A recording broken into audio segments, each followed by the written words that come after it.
के लाला माता बड़ा सुख पावेली हो।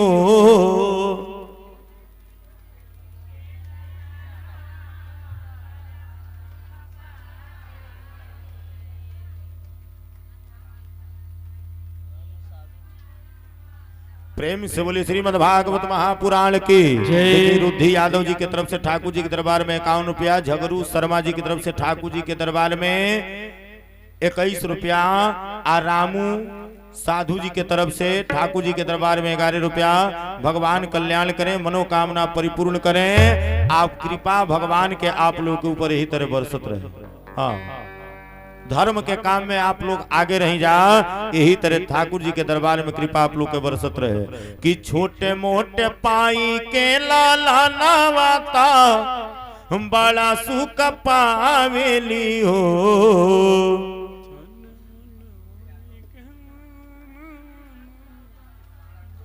देखी अशोक यादव पोखरबिंडा ठाकुर जी के दरबार में 11 रुपया। हाँ, आई देखी ऋषिकेश भैया मठिया बड़की मठिया से चल गई है के गोवाइल बनी। आवरी बड़की मठिया को लोगवा तो बुझाता कि रास्ता में चोर बने की आई लो तो लोगवा दाब दी। हाँ, बाप हो बाप बड़ी गांव देखनी, लेकिन बड़की मठिया के लोग के तारे तारे है तने दूर के लोग कथा सुने नहीं खे आप। हाँ हाँ, देखिए भोरी के यादव जी के तरफ से ठाकुर जी के दरबार में 11 रुपया। ले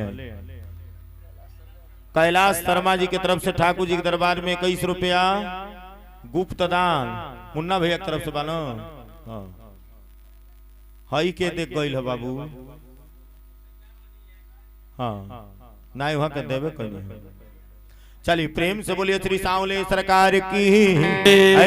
तब बना के बालू के हलवा सती कैली तैयार, गोद में लेके प्रभु के खियावे बारंबार। हलवा बना के आ भगवान के खियाओ तभी कि बना के हलवा बालू के सती कैली तैयार।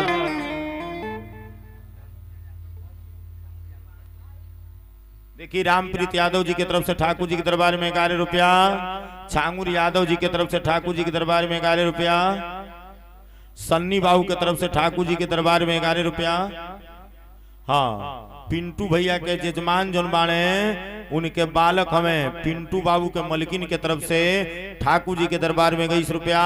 भगवान कल्याण करे, मनोकामना परिपूर्ण करे। तब बना के हलवा बालू के सती कैली तैयार, तब गोद में लेके प्रभु के खियावे बारंबार। तो छोटे मोटे पाई के लाला ना माता बड़ा सुख पावेली हो। छोटे मोटे पाई के लाला ना माता बड़ा सुख पावेली हो। मैया मातावा पे कजरा लगावे, घूना घूनावा बजावे हो। मैया मातावा पे कजरा लगावेली बजावेली हो। हाँ, देखी मुन्ना बाबू के ससुर यानी कि जजमान के समधि। हाँ, जजमान जी के समधि के तरफ से ठाकुर जी के दरबार में 101 रुपया। तो जोड़िया बनल रहे समधि समाधि के। हाँ, बिहने होई कि जोड़िया बनल रहे दुल्हा दुल्हीन के समधि समाधीन के। जोड़िया बनल रहे दुल्हा दुल्हीन के समधि समाधि के नाय। बिहने बियाह न बिहने होई। अब आई है बेरा, अब तीनों जने देवता लोग लेके अब खूब खेलाओ तड़ी माता अनसुईया। आज तीनों देवी एने परेशान बालो कि अब लेना अइले नहीं आई है सजनवा। अब लेना अइले नहीं आई है सजनवा। अब लेना अइले नहीं आई है सजनवा। अब लेना अइले नहीं आई है सजनवा। नारद बाबा जब देख के गईले तो जाके बीना बजावत कहत तड़े कि एतने में नारद बाबा ले अइले सने सवा। ई तीनों जने जहां बैठल बालो एकदम बेचैन बालो कि आखिर लो गइलो आ इतना दिन के दिन बीतल लो लौटल लो काहे ना तो एतने में नारद बाबा ले अइले सने सवा कि अब लेना अइले नहीं आई है सजनवा कि बरसन करी इंतजार हो बरसन करी इंतजार हो अब लेना अइले नहीं आई है सजनवा अब नहीं है सजनवा बरसन करी इंतजार हो बरसन करी इंतजार हो। सब देवी लोग कहलो है नारद बाबा पागल हो गए बनी का रहुरा हैं काहे आई लो नहीं कहले कि सुनी बताई कि माता अनसुईया जी बनवली ललनवा बोल गए कि इतना सुंदर ललना बनौले बड़ी कि मान ली अगर इंतजार रौरा सब करो तो नहीं जा आ बढ़न होई लो आ अगर वो लोग का मन पड़ गई कि हमनी के पहलवों बियाह भइल है आ मेहरारू सब बाड़ी तब तो आई लो तब तो ओजा से लवट के आई लो आ कहीं मान ली बढ़न हो गई भुला गई लो जे हमार पहलहू कोनो मेहरारू बाड़ी तब कहाँ से आई लो अब सब देवी नारद बाबा के एकदम चरनी हम गिर गए नारद बाबा तनी ले चली के एक बेर देखा दो भेंट करा दो अरे केतनो बाउर बालो लेकिन हमनी के नीक लागत नहीं हाँ अब हमनी के कसम खातन जा कि फिर कबू परेशान परीक्षा लेवे खातिर नहीं करे आ नारद बाबा लिया के तीनों जने के चल रहे आ ऊपरे से देखाओ तले कि अंगना में खेले पहिया पहिया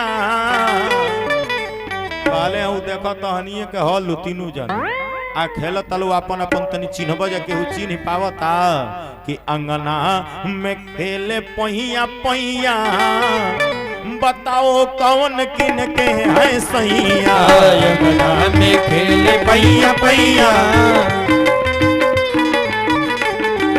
अंगना में खेले पहिया पहिया बताओ कौन किन के है सैया अंगना में खेले पहिया पहिया बताओ इनमें किसके है सैया।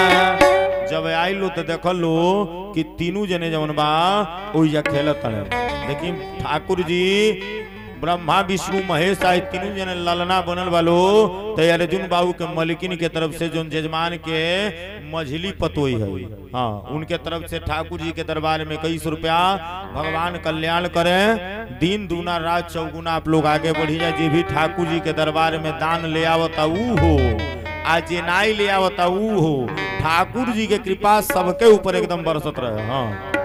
अब सुनी जब तीनों जने गइलो तो अनसुईया जी के प्रणाम कइलो कहली सरकार अरे है जौन तीनों जने के लइका रोरा बनौले बानी तीनों जने जौनी ललना बनल बालो ई हमनी के पति हलो तो अनसुईया जी कहली ठीक बा तो अपन अपन चिन्ह ल जा आ लेके जा अनसुईया जी कहली तहनी को जने बाड़े जा 1 2 3 हमार लइकवा कगो बाणे तो 1 2 3 अनसुईया जी बोल गली अरे तहरे भी 3 जने हमरे भी 3 जने हरे भी तीन हमरे भी तीन अरे हमरे भी 3 जने तहरे भी 3 जने छातो बिनो हमरे भी 3 जने काली की कहानियों के 3 जने वाले जा आ हमरियो लइका 3 जने वाले जा आपन आपन छाटी ल जा आ जेऊ दौड़ के गइलो ए महाराज उठावे खातिर आ जेऊ लक्ष्मी जी दौड़ तड़ी आ जेऊ पकड़े एक जने के जा तड़ी तले सोचो तड़ी कहीं ब्रह्मे जी न चली ऐसन रूप बनौले बड़ी अनसुईया जी कि लोग अपने अपने पति के बूझ ही नहीं खेलो पावत की के हो गजब के कलाकारी कैले बड़ी जेऊ लक्ष्मी जी दौड़ के गईली तो सोचा तड़ी कहीं ब्रह्मे जी ने चली आवे ए महाराज अब ओकरे बाद पहले पार्वती जी अली कहली हे माता जी हमरे के दे दी। कहली कोनो चिन्हा उन्हा बाइन के। तब पार्वती जी बोल गई कि गौरा जी बोली हमारे हैं भोला, अरे सर्पों की माला पहने खाए भांगी के गोला, अरे माथे पे चंदा झझकैया, अरे माथे पे चंदा झझकैया, बताओ कौन किन के है सैया। माथे पे चंदा झझकैया, बताओ किन के है सैया। माथे पे चंदा झझकैया, बताओ कौन किन के है सैया। माथे पर चंदा झझकैया, बताओ कौन किन के है सैया। अरे अंगना में खेल पैया पैया, अंगना में खेल पैया पैया, बताओ कौन किन के है सैया। अंगना में खेल पैया पैया, बताओ कौन किन के है सैया।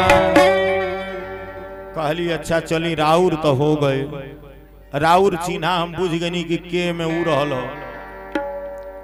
लक्ष्मी जी अली। कहली अब हमारे के बता दी। माता जी कहनी रौरा अपन चिन्हा बताई। लक्ष्मी जी बोलत तड़ी, अरे लक्ष्मी जी बोली हमारे हैं सांवर, शंख चक्र गदा पद्म किए हैं धारण, तो सोते हमेशा से ससैया, अरे सोते हमेशा से ससैया, बताओ कौन किन के है सैया। सोते हमेशा से ससैया, बताओ कौन किन के है सैया। सोते हमेशा से ससैया, बताओ कौन किन के है सैया। सोते हमेशा से ससैया, बताओ कौन किन के है सैया। अंगना में खेल पैया पैया, अंगना में खेल पैया पैया, बताओ कौन किन के है सैया। अंगना में खेल पैया पैया, बताओ कौन किन के है सैया। अब ई पूछाइल सरस्वती जी से कि तोहार अपन कोनो चिन्हा बतावो। ऊ कहली दुनू जने अपन अपन छाटी ले हेलो, जिन बचले हुए ना हमार। प्रेम से बोलिए श्रीमद् भागवत महापुराण की जय।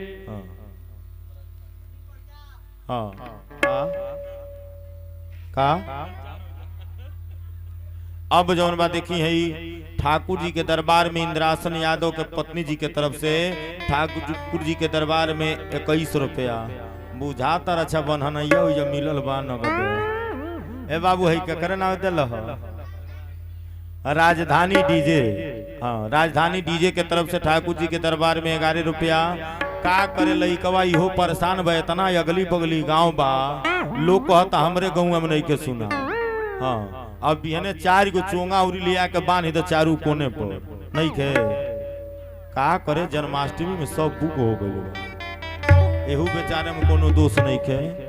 हाँ राजधानी डीजे के तरफ से ठाकुर जी के दरबार में 11 रुपया। भगवान कल्याण करें। अब सरस्वती जी बोल गईली के महाराज सब तो ठीक बा, लेकिन एक बात बा कि जौन लोग अपन अपन छाट ले लो, आज जिन हमार बच गईले उहे हमार हमें। तीनों जने देवता अपने अपने रूप में आइलो महाराज। आपसे बताओ तनी ई बताई कि अनुसुईया केहू देवी के पूजा करे गई रहली, केहू देवता के पूजा करे गई रहली? नाई महाराज, खाली अपने पति के सेवा करके, खाली अपने पति के सेवा करके तीनों जने देवता के अपने घरे जौन बात पलना में डाल दिल रही। तो महाराज पति सेवा के कम न बुझल जाए। अब जौन बा ई त मान ली हो गई उनके। अब जन सबसे छोट रहली लड़की जेकर नाम प्रसूति रहल, उनके विवाह भइल दक्ष प्रजापति के मालिक प्रजापति लोग के मालिक जिन दक्ष रहले उनके साथे प्रसूति जी के विवाह भइल। यही प्रसूति से आ दक्ष जी से 16 गो लड़की रहली, जौने में सबसे छोट लड़की के नाम रहल सती। आई है सती जौन बात अगला जन्म में पार्वती भइल बड़ी, जवन कथा बिहने रात्रि कालीन बेला में बा। भोले बाबा के विवाह के कथा बिहने रात्रि कालीन बेला में बा। अब आपसे बताई कि करदम जी कहले रहले ना कि जब बेटा यहाँ हो जाई तो हम घर द्वार छोड़ के चल जाए। बड़ी सुंदर एगो बेटा भइले जेकर नाम है कपिल देव जी। आप बड़ी सुंदर बिहने के कथा बा। दिन में देखी भागवत जी के पहला संवाद है, भागवत जी के पहला संवाद हो कपिल देव आ देवहूति संवाद। देखी नौआ तनी बता देबू। हाँ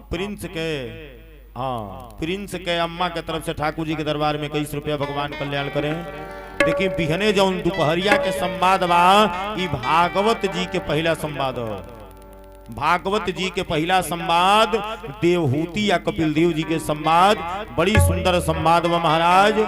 अब आई तू भगवान के नाम ली का हो काहे प्रसादी लगना जी बका। हाँ कौन पटीदार हव तू प्रसादी छोड़ के भागत। प्रेम से बोलिए श्री सांवले सरकार की। हरि गोविंद बोलो हरि गोपाल बोलो, गोविंद बोलो हरि गोपाल बोलो, गोविंद बोलो हरि गोपाल बोलो, गोविंद बोलो हरि गोपाल बोलो, राधा रमण हरि गोविंद बोलो, राधा रमण हरि गोविंद बोलो। चलिए सब लोग अपने स्थान पर खड़ा हो जाए। कहाँ गईले राम जी भैया।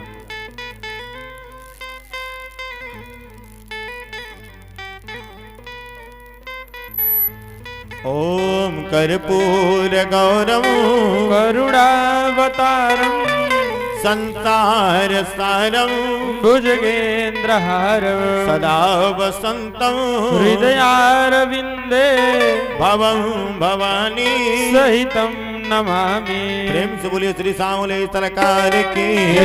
अरे राजा राम तेरी, अरे राजा राम तेरी आरती उतारो, हे राजा राम तेरी आरती उतारो, हे सिया बर तेरी आरती उतारो, हे सिया बर तेरी आरती उतारो, आरती उतारो तुझ पे तन मन वारो, आरती उतारो तुझ पे तन मन वारो, हे सिया बर तेरी आरती उतारो, हे सिया बर तेरी आरती उतारो। आरती हनुमत के मन भावे, आरती हनुमत के मन भावे, राम कथा नित भोले बाबा गावे, राम कथा नित भोले बाबा गावे, मैं सुन निज जन्म समारो, मैं निज सुन जन्म सवारो, हे राजा राम तेरी आरती उतारो, हे राजा राम तेरी आरती उतारो, कनक सिंहासन राजत जोरी, कनक सिंहासन राजत जोड़े, दशरथ नंदन जनक किशोरी, दशरथ नंदन जनक किशोरी, हो काला सभी को मैं बना निहारो, योगार सभी को मैं सदा निहारो, हे राजा राम तेरी आरती उतारो, हे राजा राम तेरी आरती आरती उतारू तुझ पे तन मन वारू आरती उतारो तुझ पे तन मन वारू हे सिया बर तेरी आरती उतारू हे सिया बर तेरी आरती उतारो बाबा भगसो भित जग जननी बाबा भगनो वत जग जननी चरणा विराजत है सुत अंजनी चरण विराजत है सुत अंजनी चरणों में मैं जीवन हारो चरणों में हे राजा राम तेरी आरती उतारो हे राजा राम तेरी आरती उतारो आरती उतारो तेरी आरती उतारो तेरी आरती उतारो तेरी आरती उतारो तेरी राम तेरी आरती उतारो हे राजा राम तेरी आरती उतारो प्रेम से बोलिए करिए तो भगवान की जय। प्रेम से बोलिए श्री सावले सरकार की जय। प्रेम से बोलिए श्रीमद् भागवत महापुराण की जय। तले के जाना रे हरि का नाम थोड़ा थोड़ा लेके जाना रे हरि का नाम थोड़ा थोड़ा तले के जाना रे हरि का नाम थोड़ा थोड़ा लेके जाना रे हरि का नाम थोड़ा थोड़ा थोड़ा थोड़ा थोड़ा थोड़ा थोड़ा थोड़ा थोड़ा थोड़ा हे, तो हरे राम हरे हरे धीरज अरे हरे राम हरे हरे आगाई सब घरे घरे हरि राम हरे हरे कहीं सब घरे घरे कहानी का लगल जब जावे कि हरे राम हरे हरे आगाई सब घरे घरे आ पहले प्रसादी खाई आ हाथ हाथ होई घरे जाई आ बिहने भोले बाबा के विवाह अरे बिहने लड्डू चाहे बुनिया अरे बिहने लड्डू मिली बोले बोले कहीं सब घरे घरे हरि राम हरे हरे कहीं सब घरे घरे हरे राम हरे हरे कहीं सब घरे घरे हरे राम हरे हरे कहीं सब घरे घरे हरे हरि का नाम थोड़ा थोड़ा लेके जाना रे हरि का नाम थोड़ा थोड़ा हरे हरि का नाम थोड़ा थोड़ा अरे बिना प्रसाद ले लेना ही ई कौन कहे हाँ अरे आपो लोग के घरे भगवान जहिया कथा सुने का मौका दिए तो इहो लोग बजाई प्रसादी खा के आई हाँ ठाकुर जी करे के एकदम सबके घरे होत रहे हाँ विधायक के माई और प्रधान के माई दोनों जने एक साथ है हाँ ठाकुर जी के दरबार में विधायक के माई 21 रुपया चढ़ाई हाँ प्रधान जी के माई तो बहुत रुपया चढ़ाई नाव नाई धोरे रुपया के हाँ हाँ आ ढेर नाई ले एगो मने बिहने भोले बाबा के बियाह हो तब गांव के प्रधान के बिहने प्रसादी ला दो छोड़ब थोड़े उनके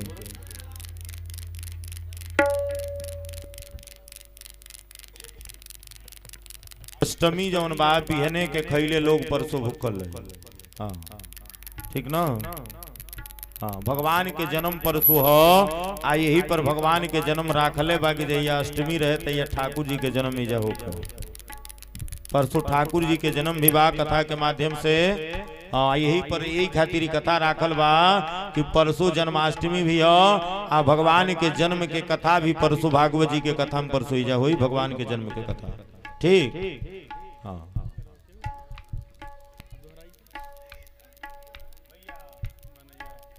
दू जने ले लें दू जगह दू जने ले लें हाँ